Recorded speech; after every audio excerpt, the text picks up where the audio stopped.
Yeah, this is definitely going to be a different type of video for sure.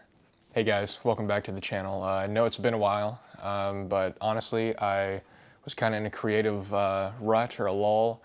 I wasn't really, feeling that push to make these videos, and honestly, I just kind of ran out of ideas to where to take it, but I've got some more inspiration, and now I'm back, and I've got a bunch of new videos lined up, starting with this one. And as you can tell by the title, yeah, it's not a lie. I sold my Blackmagic Pocket Cinema Camera 4K. And so as many of you know, pretty much since the inception of this channel, everything, including the videos and also my client work, everything has been shot on that camera. Before that camera, I had a Panasonic Lumix G7, which I explained in an older video. And I did a couple projects with that camera, and then I upgraded to the Pocket 4K, and I didn't look back because that camera is really what got me here today. It's really what built my videography career and was able to kind of get me in the door, because honestly, in the world that we're living in right now, the bigger, better camera you have, the more likely you are to get those clients. So yeah, I had that camera for over a year, almost two, and I decided recently that I wanted to upgrade. Now, this started a couple months back when I realized that a lot of the work that I was producing was I needed to have a B cam, or I needed to have two cameras. And so I thought it'd be beneficial for me to purchase a second camera, and I was looking into upgrading my 4K anyway. So I went out and I got myself the Blackmagic Pocket Cinema Camera 6K G2. Yeah, I went out and bought myself, this is the 6K G2, it doesn't have the ND filters, so it is not the 6K Pro, but I found a great deal on it, and I use a variable ND anyway, so the NDs weren't a big deal for me, and I've heard some people have issues with those anyway, so I decided to get this guy, and I could not be more happy.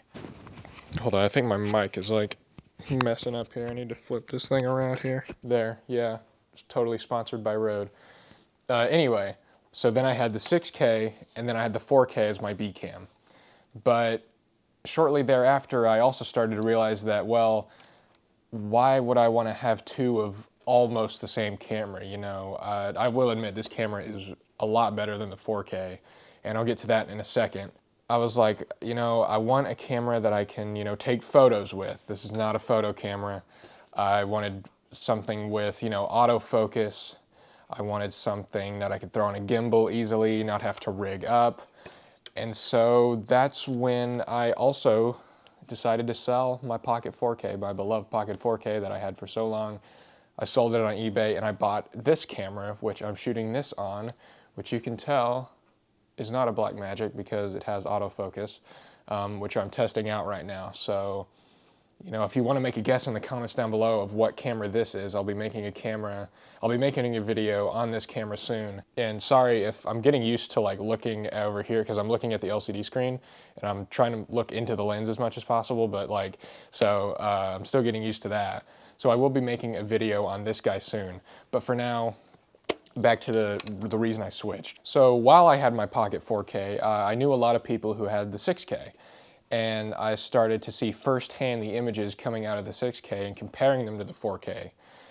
And a lot of people, they're rated the same, dynamic range at 13 stops, and they have similar features. I mean, it's almost the same camera, people say, especially after you get a speed booster. But that's not true.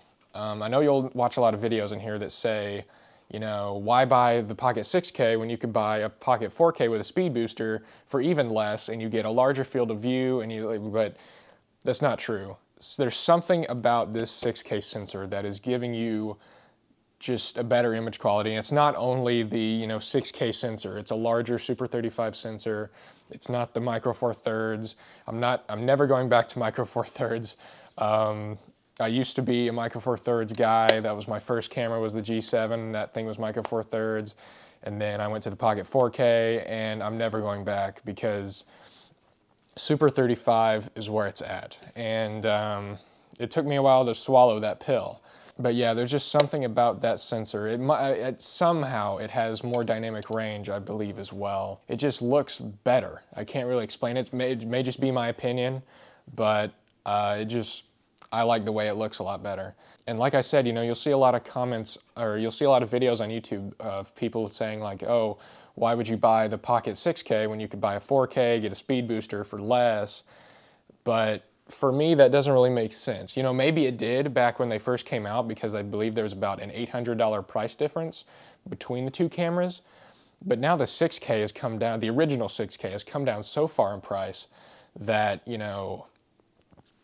you can get a 6K for almost the retail price of the 4K when it first came out. If you're looking into investing in a Blackmagic camera and you're debating which route to go, I would just get the 6K flat out. And the 4K offers a lot of versatility. It is the smaller sensor, but it allows for, Micro Four Thirds is a mirrorless mount, which means the flange distance is pretty small.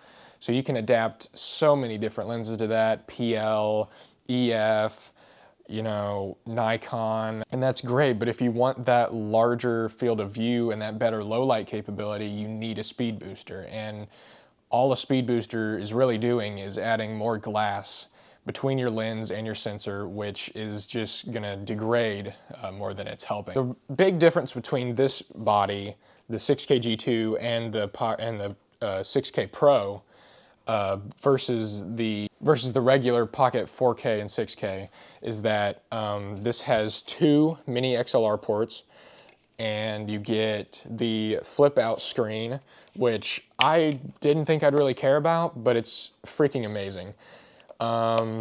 You get the option for a viewfinder. If you get the 6K Pro, you have the built-in NDs. And then also they take a new style battery, the Sony MPF, I believe it's the 550s, those smaller MPF batteries go in here. So yeah. So do I regret upgrading? Of course not. No, I do not regret upgrading. I saw an immediate jump in quality after I bought this camera, and I could not be more happy with my purchase. Yeah, it's just a great camera. Probably, the best camera, best bang for buck camera out there. And every time Blackmagic releases a camera, I will say that it's the best bang for buck, because Blackmagic is just producing some of the best cameras for the best prices out today. And if you have the 4K and you can't necessarily afford upgrading, don't worry about it. 4K is still a great camera. If I hadn't made that decision, if my work wasn't requiring more cameras, I'd probably still be with the Pocket 4K. Even after, what has it been, 2 years since that camera came out, almost 3? It's still an amazing camera. So if you have around, I think you can find them for around $900, $1,000 now. I'd definitely say get it, but if you can afford it, upgrade to the 6K or the 6K G2. So yeah, I just wanted to make this short little video, in memoriam to the Pocket 4K, but it's in better hands now, and it'll be, it'll still be used. So yeah, look forward to the video that I'm making about this guy right here, which should be coming out next. So yeah, guys, stay tuned, and I'll catch you in the next one.